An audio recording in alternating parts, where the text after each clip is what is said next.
enough. That was good enough. Hey, Mark. Hey, Sam, how are you, listeners? Welcome to Good Enough. This is a podcast that Sam and I have been hosting for, a couple of months now. We hope you've enjoyed it. We hope you've been watching other episodes. Last week's was fantastic. Yeah, it was. It was good. Anyway, they've all been great and interesting people. But anyway, welcome to Good Enough. I'm Mark Lips. My co-host, Sam Lewis. I'm here in Bloomington, Illinois, and Mark is in Lake County, California. California, where the flakes are a little nutty and the nuts are a little flaky. Yep. Mark, I hope you noticed behind me that I finally got rid of that blank wall. First thing I noticed was the high art that you hung there, the office art. People pay a lot of money for that. So that's awesome. I love it. You know, that's the first question out of every guest's mouth is going to be, okay, before we get started, what is that? What is it? It's sort of a Picasso, Cubist, Salvador Dali thing. Yeah, right. Actually, there is a story behind it. If you look at it, it's three gingerbread people. Okay. They're taped to the same. All three of my grandkids went to the same preschool church thing, and all three of them, each year that they were in that particular year, they did this gingerbread thing. It was around Christmas, I think. And so they all were proudly walked into this office with their gingerbread, and I taped them to the wall, and they've been hanging on the back of this door ever since. Yeah, which has been a while. Yeah. That's been Augustine's 14. Yeah. So that's at least 2 years since he was in kindergarten. So, and now he's a full-fledged race car driver. That's what's race car driver, yeah. And like 6'8", right? Something like that. I think the other day I was standing beside him for a hot second. I said, he might be taller than me now. He's not? He wasn't earlier this year, but he might be now. Every picture I see, well, of course, every picture I see, he's standing next to some other kid, and he looks like he dwarfed, like he's a giant compared to them. Yeah. So anyway, that was 1 year. Thank you very much. Good enough. What we try to do on Good Enough is we try to find interesting guests and introduce you to them. And lately, it seems like we've had a lot of authors, people written books, which for me is exciting. For one thing, both of us are readers, and Sammy's exceptional. He reads a little higher level than I do, but because I have a second floor room. Yeah, and that's higher level. I'm always amazed and always proud of these guys who can sit down and discipline themselves to write a book. And Sam, you've got enough poems to put a book together. I'm surprised you haven't done that. I mean, that's just collect them, put them on paper, and then self-publishing, right? Yeah, I've done everything but self-publishing. By the way, I have 2 poems coming out next week in the Bloom. You're familiar with the Bloom? I know the Bloom. Give them a shout out. We interviewed Tracy Wakefield, which we will probably have on again because her second installment of her series of books just came out. Which I would like to get Georgina on here, the poet laureate. Yeah, we can get Georgina on. She's yeah, absolutely. Well, I'll give her, they have a podcast too for their poetry, and I've been trying to catch up with them. So on my morning walks, that's my morning walk right now, her podcast, and getting caught up with the writers that she knows and the poets she knows in and around Lake County. And it's been really interesting for me. Yeah. No, Georgina, no, in fact, she and I just exchanged emails on an issue yesterday. So we're brought, this Good Enough is brought to you by the Right Choice Farm and Catering, Right Choice Stay Farm and Catering. We're full service catering, and we also have a farm with vineyards and orchards and raised beds and crops and a couple of many pigs that run around, and they own the place, chickens and big tortoise. But we're up in Northern California, also by Happy Friday Neighbors, a newsletter I've been doing for 25 years, and every week, rain or shine. And Pride Staff Bloomington, a full service staffing agency temp to hire, contract labor, and direct hire for executive level and director positions. Also by Sam's Substack, where I publish the Finally Friday Philosophy newsletter. It goes out on Friday, and I steal some of Mark's stuff and put it in mine. And I was reading it last week, and I was thinking, man, there's some good stuff here. I think I'm gonna grab this. Yeah, and, yeah. Keep in mind, yeah, your stuff is once again, your newsletter much more highbrow. I don't think so. I'm a better plagiarist than you.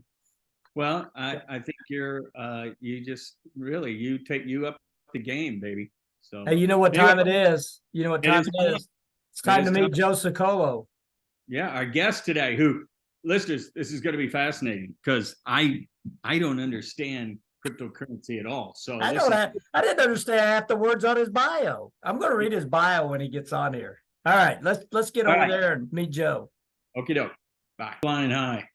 Joe is the founder and president of BitAML, a compliance advisory firm exclusively serving the Bitcoin and cryptocurrency market.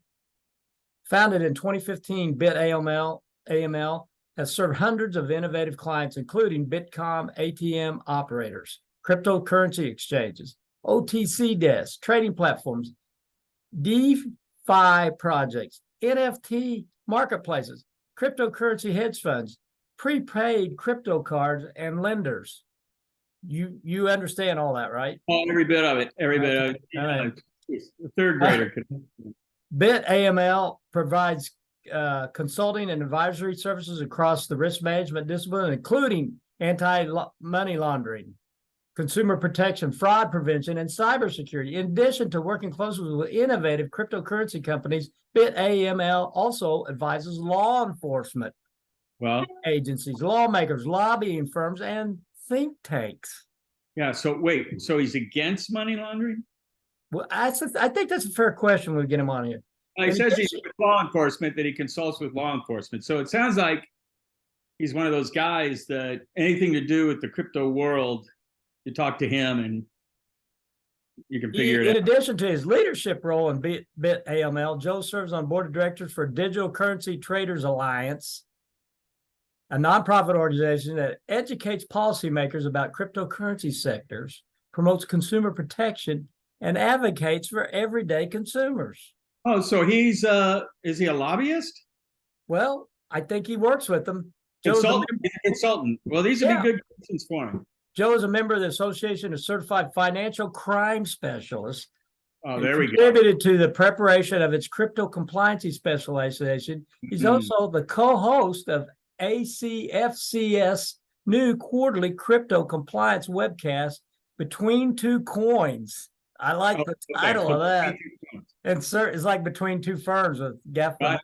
Right. You know, Zach, and serves as an instructor with the organization. Joe is a certified anti-money laundering specialist and an anti-money laundering certified associated. He is a graduate, I didn't know this, graduate of Northeastern University College of Criminal Justice. Let's see if we can get him in here. He's on here, folks. Okay. Criminal justice. Yes. You better watch your P's and Q's with this guy in here. No, just us. Look at that. Yeah, I would expect a cryptocurrency guy to look like that. That's what I. That's really him. That's not a bobblehead. It doesn't look real. So I know. It's Oh, there he is. There's Joe. Okay. Hey, how we doing? I just read your bio, Joe. I didn't know you had criminal justice degree. Yes, sir. Northeastern University. I thought you were some kind of IT specialist guy. No, I'm in a very high tech field, but I'm not a technical specialist. Well, let me give you another side background of Joe. I don't know exactly how I met Joe, but I did this little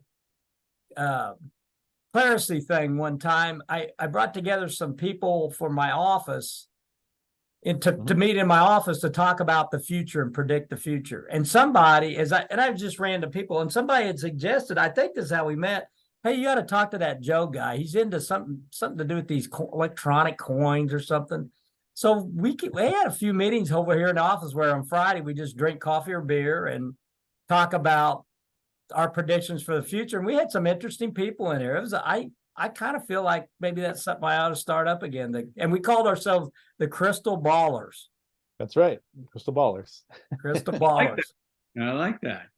So, So, Joe, where do you live now? San I Sa- live outside of, yeah, I live outside of Sacramento, California. Yeah, because you and Right, Mark right aren't now I'm that on the far. road. What's yeah, that? You and I'm- Mark don't live that far apart. I'm Oh. to your west. All Mark's in right. Lake County. Yeah, come and Okay, check. I'm in, yeah, will do. I'm in Placer County. Yeah, So we're north of Sacramento. we're the ripe, like a ripe piece of fruit, the ripe choice farm stay and catering on Airbnb, the Ripe Choice Farm Stay. But we have an Airbnb, a little farm, little vineyard, and orchard, and all of that, and a couple mini pigs, and our internet works. So, It's a beautiful slice of Americana. I love what I hear. oh yeah. But we moved up here 3 years ago. We lived down in South Bay, LA, and Mhm.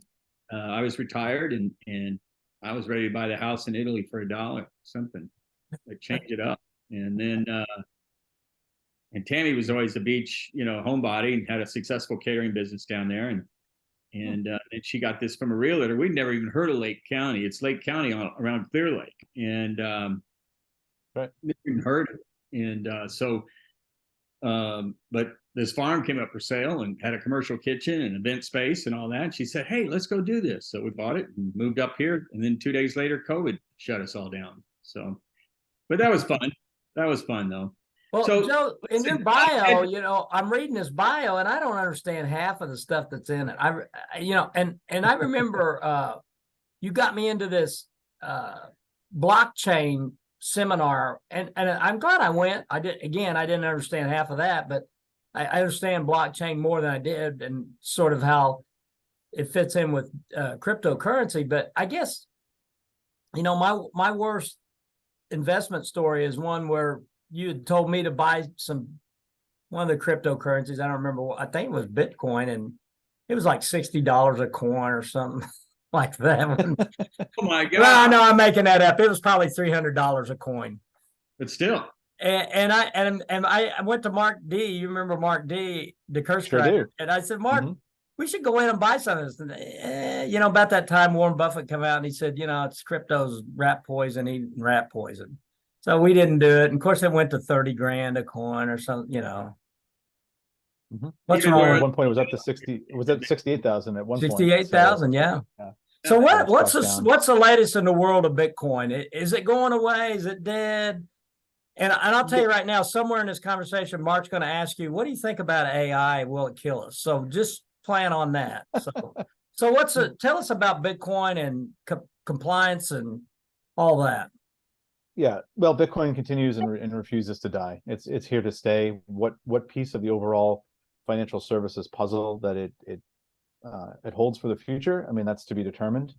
The innovation's not going away. In fact, I think there's a website out there, or probably several now, that have obituaries of Bitcoin. How many times Bitcoin has died according to the mainstream media? And of course, that's just a belly laugh here in the crypto community every time there's a headline about Bitcoin or crypto dying.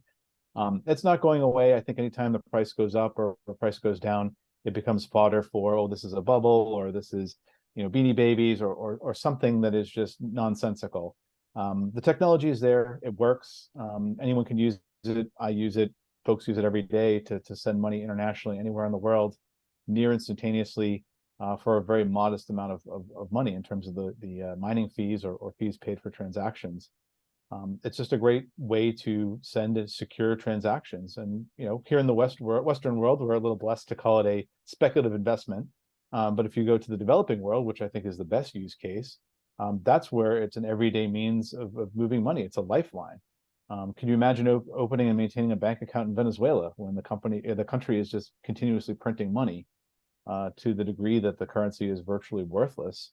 You have folks needing a way to safely and securely hold a store of value. There's only so many things you can do in a barter system, which I'm a fan of, but there's only so many things, talents one could bring to a bartering system. You need to have an instrument or something to hold that store of value. And Bitcoin answers that and has answered that in Venezuela, Cyprus, Argentina, other areas that either now or historically based on having legacy issues, have concerns about the inflation of their currency. I mean, again, here in the Western world, first world problems, we look at it as a speculative investment or nerd money. But I think that loses sight of what it truly brings to the table in terms of a way to transmit money globally, anywhere in the world, to anyone that has a connected device, is connected to the network, can download a simple app for free. They can transmit money to one another. And Bitcoin doesn't care who you are, what you look like, where you are in the caste system. I mean, we're blessed to live in the United States of America, best country in the world. But there's some folks that'll never get ahead because they're locked into a caste system, or their government doesn't allow them to do things based on their religion, based on their gender, or based on some philosophy or politics and beliefs that they hold.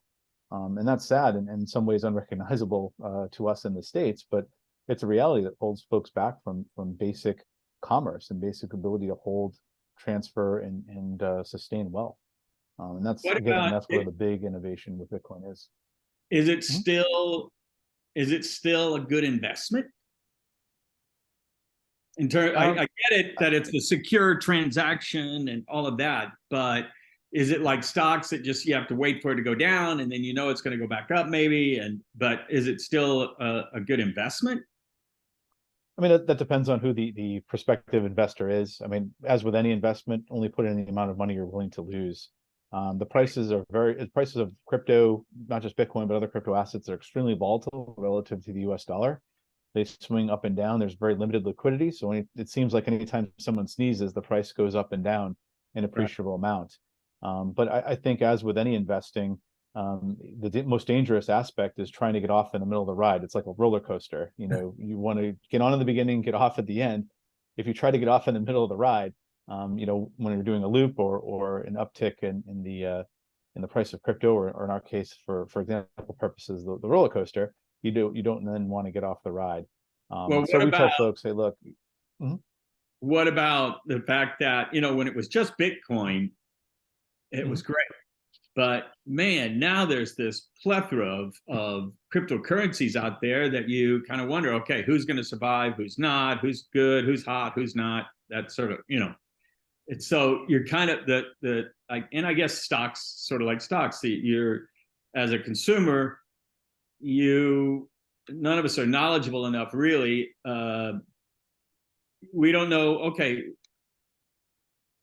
what do I buy? Who do I buy from? And all of that. I mean, it's kind of overwhelming in that respect. Yeah, so you're right. There are hundreds, maybe even thousands of coins out there over the years, have come and gone.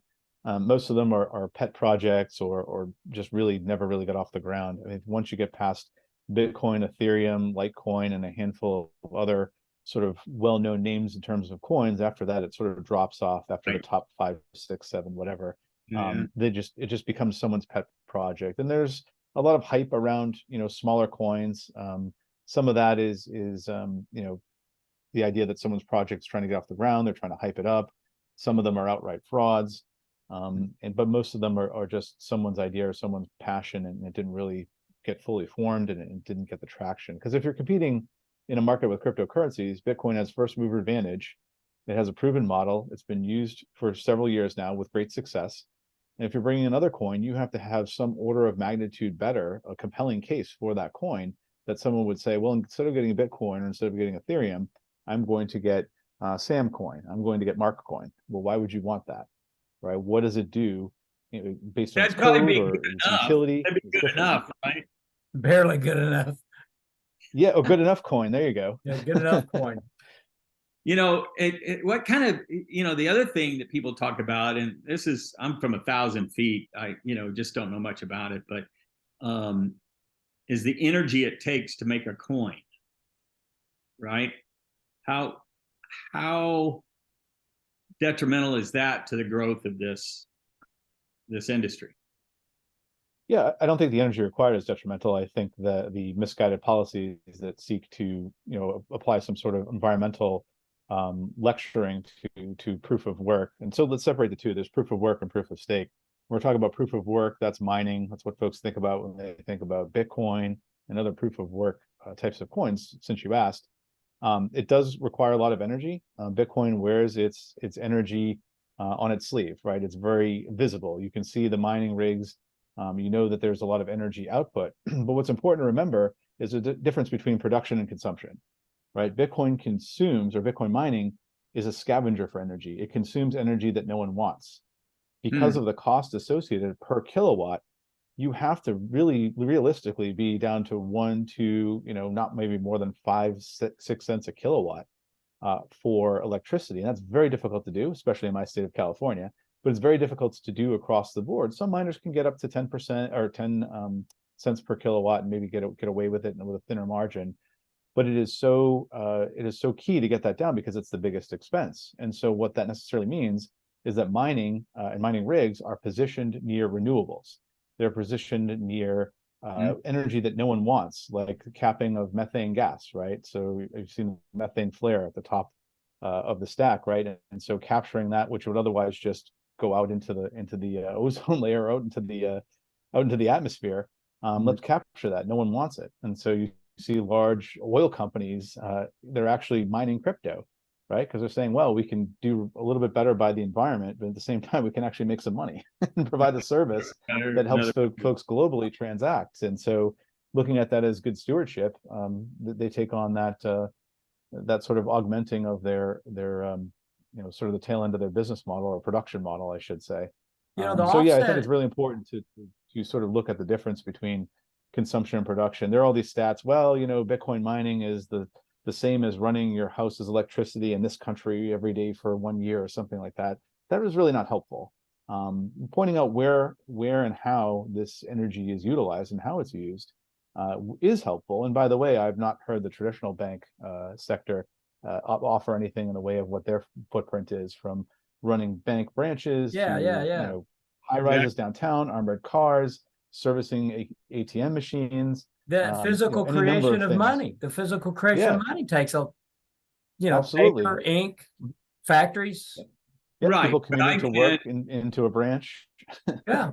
Now, I can put everybody into an electric car. I can get solar for my roof or wind and batteries on the side of the building, and bring my costs way down can those mining areas, say for instance El Salvador at the bottom of the volcano,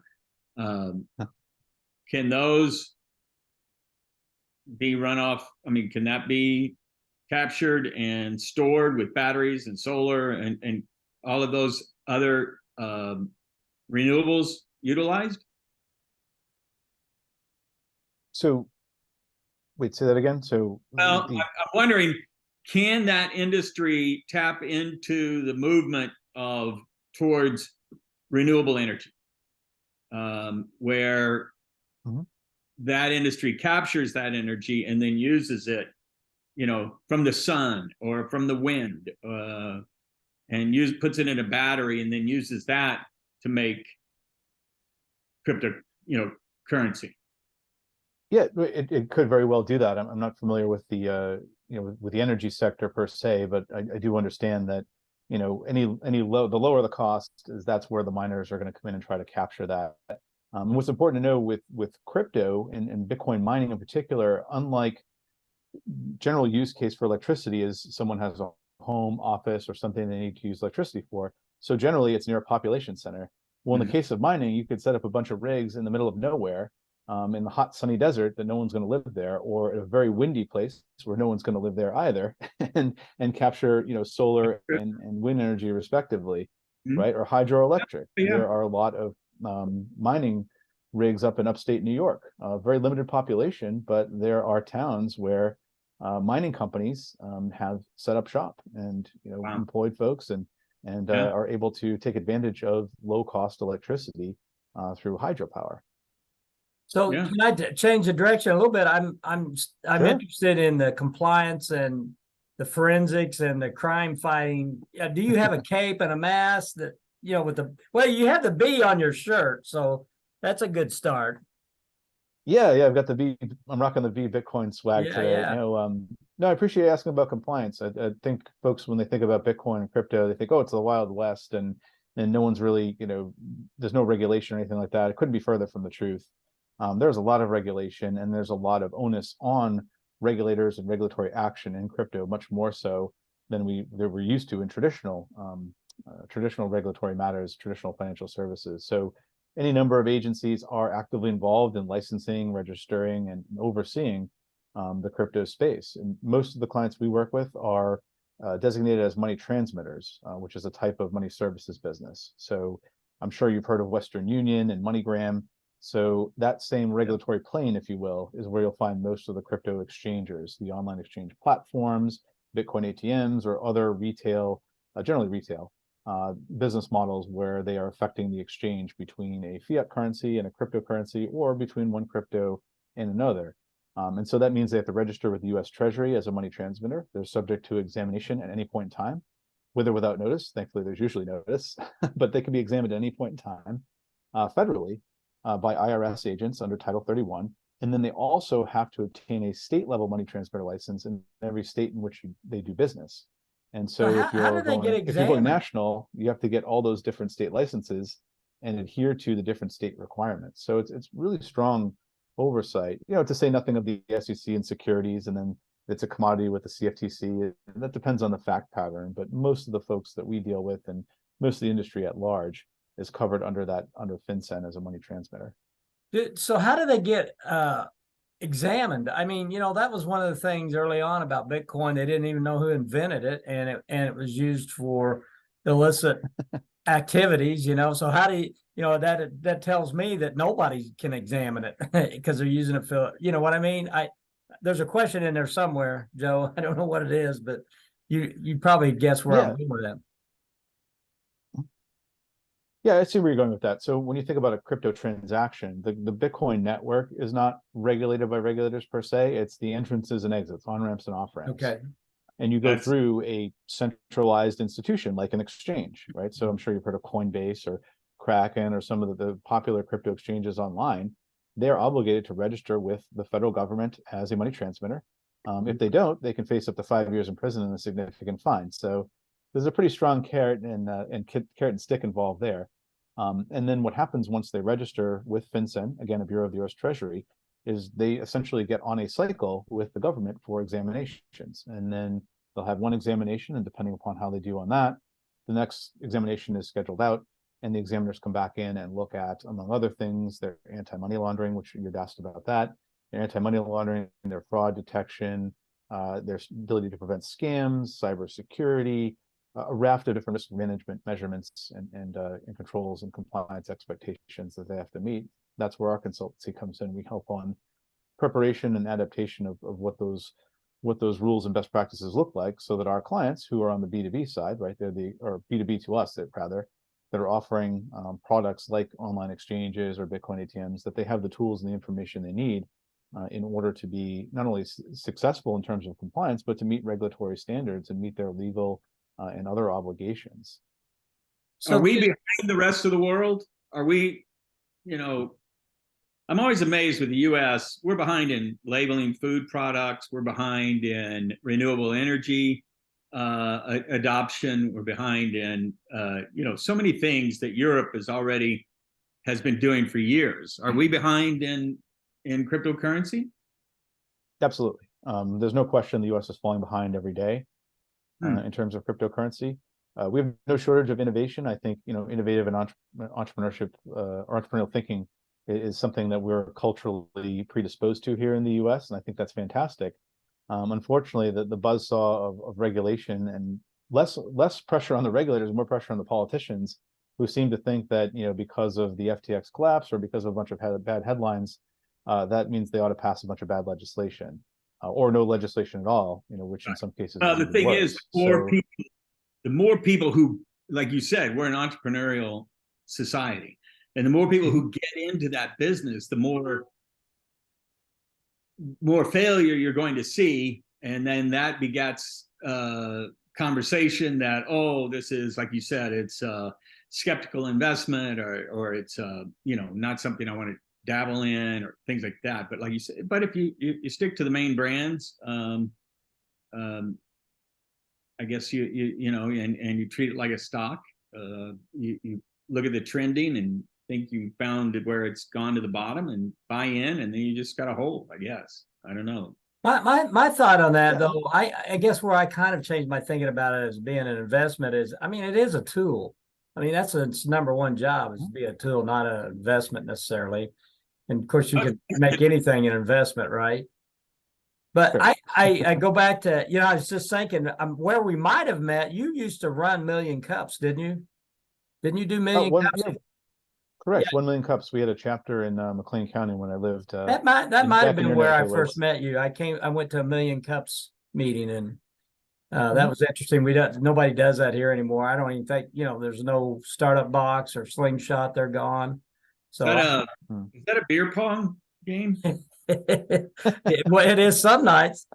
Oh, okay. But you invited me to that blockchain thing and you mentioned the nerd thing.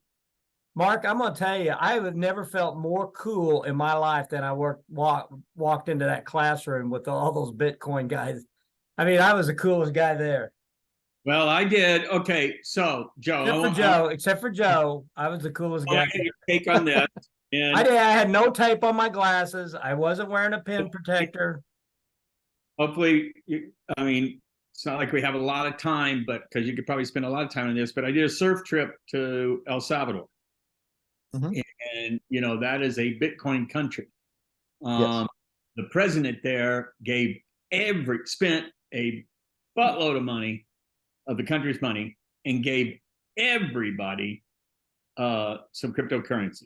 Everybody Mhm. got cryptocurrency. Okay. Now the problem is you're dealing with an undeveloped country. It's U.S. currency, but you're dealing with an undeveloped country, and so most of those people who got that don't even have a bank account. Didn't know how to cash it, didn't know how to take advantage of it. So he had a real education issue there, and then of course, I mean, despite the fact that then it went down and people took him to task for, oh, you invested all this money and then it took a dip and all that. I don't know where it is now, but the whole thing was, I mean, it was the most fascinating. I'd never been to a place like that where you ran into people that were the only way you could buy that house on the beach was through Bitcoin or cryptocurrency. And they were going to build, they were in the process of building the mining that you're talking about at the base of the volcano and use the power from the volcano to power the mining. And then they had whole villages that were just Bitcoin villages. We met guys who moved there, and that was their whole thing, is they were into Bitcoin. And I tell you, if you go sit at a bar with one of those guys, you're a convert within 15 minutes. You're going, okay, what app am I going to? Am I buying all this stuff? So, Yeah. but I mean, where does that stand now? That was a year and a half ago, I guess. I was there. Are Yeah, they no, I think the project considered, is fantastic, and are they considered like the model? yeah, it remains to be seen. I think that what President Bukele's done down in El Salvador is nothing short of unprecedented. There are a lot of folks from the States, including some clients of ours and friends in industry that have been part of that success story. But as you mentioned, there's going to be some missteps or rather, educational hurdles along the way. You can't just flip a light switch and go from one currency to the other. And so if you are getting paid in Bitcoin and then buying other stuff in Bitcoin, it's not, like I said, a light switch where you just move over. There's going to be that transition period. But it seems to me that the use case is there. You mentioned that it's a poor and developing country. As unfortunate as that is, that's what Bitcoin was designed for. Right? It's designed for people to hold their own money. They don't need a bank. You mentioned they don't need a bank like it was a problem. I think that they would say that, if it is a problem, Bitcoin's a solution, or to the degree it is a problem, it's not one they're thinking about. Folks don't get excited to open a bank account, myself included, right? They need to have a bank account to run a business, and I know Sam knows this. He was a business owner. You need to pay bills and to manage your money. You're not going to put it in your mattress, right? But with Bitcoin, you can hold your own money, and so instead of trying to create some sort of system of integrity or something around trust with a government centralized banking, the trust is given to the people to hold their own money, and it's a very interesting and unique experiment. I think the jury is still out. Like you said, when the price goes down, people get some jitters. The guy has checked boxes in a lot of areas. So I mean, he's fixed up that country. He's working, to work it out with the gangs and try to alleviate all of that. violence that's been going on in some of those areas. You know, it's on a no fly, no visit, but I never saw any issues at all where we were. Of course, you know, I can go to South Central LA and find bad stuff. So, you know, I would think the same thing. We just had a great time in El Salvador. Going back to this Yeah, well, I'm glad blockchain, to hear that. going back to this blockchain meeting that we were in, there was a couple of horror stories that, if you remember, one of the guys talked about how he saw somebody hacked his account. And he saw his Bitcoin or whatever coin he was using just slowly disappear before his eyes, and he couldn't do. Did he do something wrong, or is there better safeguards in place, or can you speak to that for a second? Sure. I mean, cybersecurity is a huge deal in any industry. Whether we're talking about medical records at the local hospital, school districts, they're a target for hacking, unfortunately. But especially with crypto, when there's potentially access to money from the scammer, from the hacker's perspective. And so it comes down to having good quality cybersecurity. If you're leaving your cryptocurrency on an exchange, you are inherently trusting the cybersecurity of that exchange because they're holding on to your money, and it's not FDIC insured. Sure, they probably have some level of private insurance coverage with that particular exchange. At least if they have their wits about them, they have that coverage. But at the end of the day, Bitcoin transactions are final. Once those funds are sent, they're gone. They can't be recalled like a wire or canceled like a check. Is that the old story of where you have a number, you're given a number, and that number gets you into where your Bitcoin is?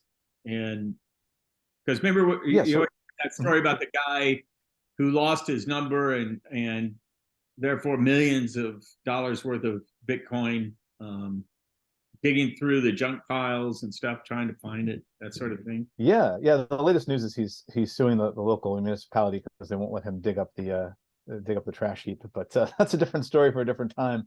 Right. No, if you're holding your own funds in your own wallet and they're not on an exchange, you're right. If you get locked out, that's it. In many cases, if you don't have your seed phrase or some of the other backups in play, that money's gone. You can't access it. But you're saying, though, it's better to have that information than to put it in an exchange where cyber criminals could get in and get it. This is more safe just to have your information, right? Your codes, your passwords, your number, your seed phrase, whatever it is. That's pretty safe. Correct. It's better to have it in what's called cold storage, which means you take it offline and you hold your own funds. You only plug into the network, i.e. the internet, when you need to make a transaction, because if it's offline, it can't be hacked. Right. So in the crypto space, we have this saying called "not your keys, not your crypto." And that means if you're not holding your own keys, and we refer to the private key, think of that as your password, right? If you're holding your own, you're in control of it. If it's on an exchange, they have access to your funds, right? If they go under, or if there's a cyber breach, we saw that with FTX. FTX collapsed and people were trying to get their money out, and no can do, right? It's locked up. I mean, now there's litigation and bankruptcy and all these other proceedings. So hopefully they can at least give some of that money back to those who've had their money on an exchange. But at the end of the day, was that a bubble, or was that a scam job from the jump? Hard to say. I mean, Mr. Bankman-Fried's entitled to his day in court. So the allegations are that this was, an outright fraud, or there are elements of fraud. At what point did it deviate from a legitimate business to a fraud? I don't know if that was day one or if that was day 300. Who knows? But it seems to me, and again, these are only allegations, that this has much more to do with the folks involved than anything to do with Bitcoin or cryptocurrency more generally. Well, that's what I met a guy. We'll see how that plays out.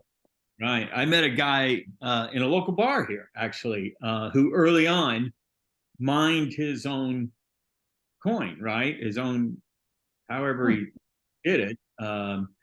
He knew how to do it and did it, but then, lost the number and he lost his 3 coins that he had mined or whatever. And at the time, I think they were like $10,000 a coin. So Yeah, that's crazy. When you're locked out, you're effectively locked out. There's no backstop. And I think it's an interesting point. And we've been talking about this as an industry, when FTX collapsed and some of these other exchanges, many of which are offshore or maybe frauds from day one, when they have access to your funds, right, you're trusting them. And so when those high profile cases happen, what we noticed is there weren't as many people leaving, or there were more people leaving money on exchanges than taking it off. We thought, oh, when FTX collapsed and all these other things happened, people would sort of look at this and go, oh, I can't trust any of these exchanges. I'm going to pull my money off the exchange and I'm going to put it in cold storage, or I'm going to put it in my own wallet. And in fact, none of that happened. And so, but when you talk to people, they're more worried about having a story like the one you told about the miner losing access to his wallet, or the case of the gentleman that's dumpster diving and trying to find, his old computer tower where he threw away his crypto or access there too. People are more worried about that than they are worried about their trusted faith in an exchange. So in essence, people are more reluctant to trust themselves and would rather trust a stranger with their funds. It's baffling in the crypto space. We can't quite put our finger on it, but I think a lot of it has to do with we're sort of conditioned. If we get locked out of our password with our bank, then we just call up the bank and maybe we listen to some cheesy hold music for 4 or 5 minutes. A nice, sunny representative comes on the line and says, "Yeah, someone comes on the line. Oh, Sam, is that you again? You locked out of your account. Let me just verify you, and I'll let you in." Right? But we don't have that in crypto. Even on a more home, grassroots basis. I mean, how many times do you forget your password? Or you forgot a password, and you forgot, oh, what was the password I had for this thing? I mean, that's not me. I never forget it. It's green weenie for everything. But there's, but then don't use password 123, please. 123. Sometimes I use 4. Yeah. and an exclamation point, right? So, because you read, oh, I got to put a symbol. Okay, exclamation point.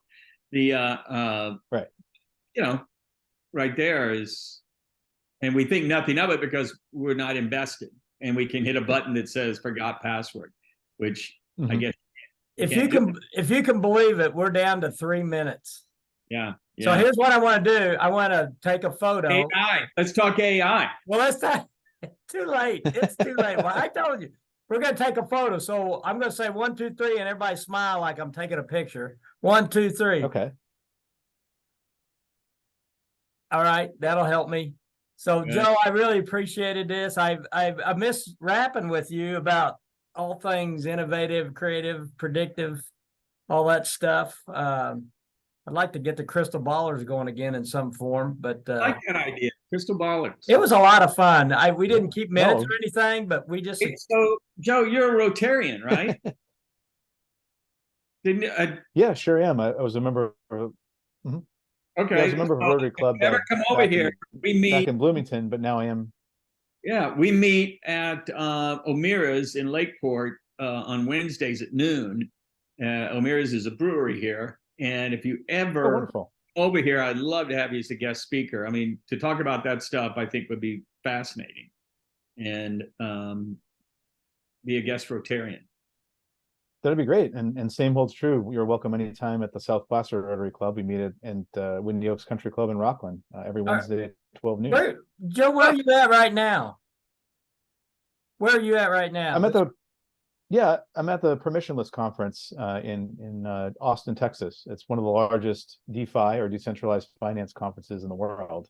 I started to say your bedroom looks suspiciously like a hotel room. Yeah. I didn't want to insult you. Yeah, it does.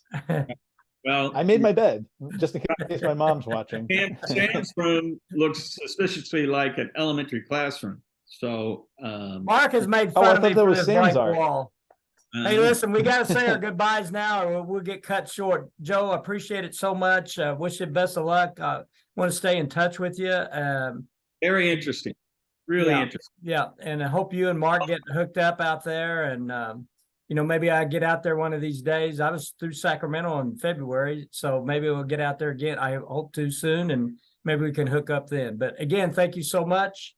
Wish you the best of the rest of the day. And just make sure, Joe. What do you think, Mark? Make sure that everything you do today is good enough. Will do. Thanks, gentlemen. The pleasure's been mine. Bye-bye. Good. Good. Good. Enough. As good enough.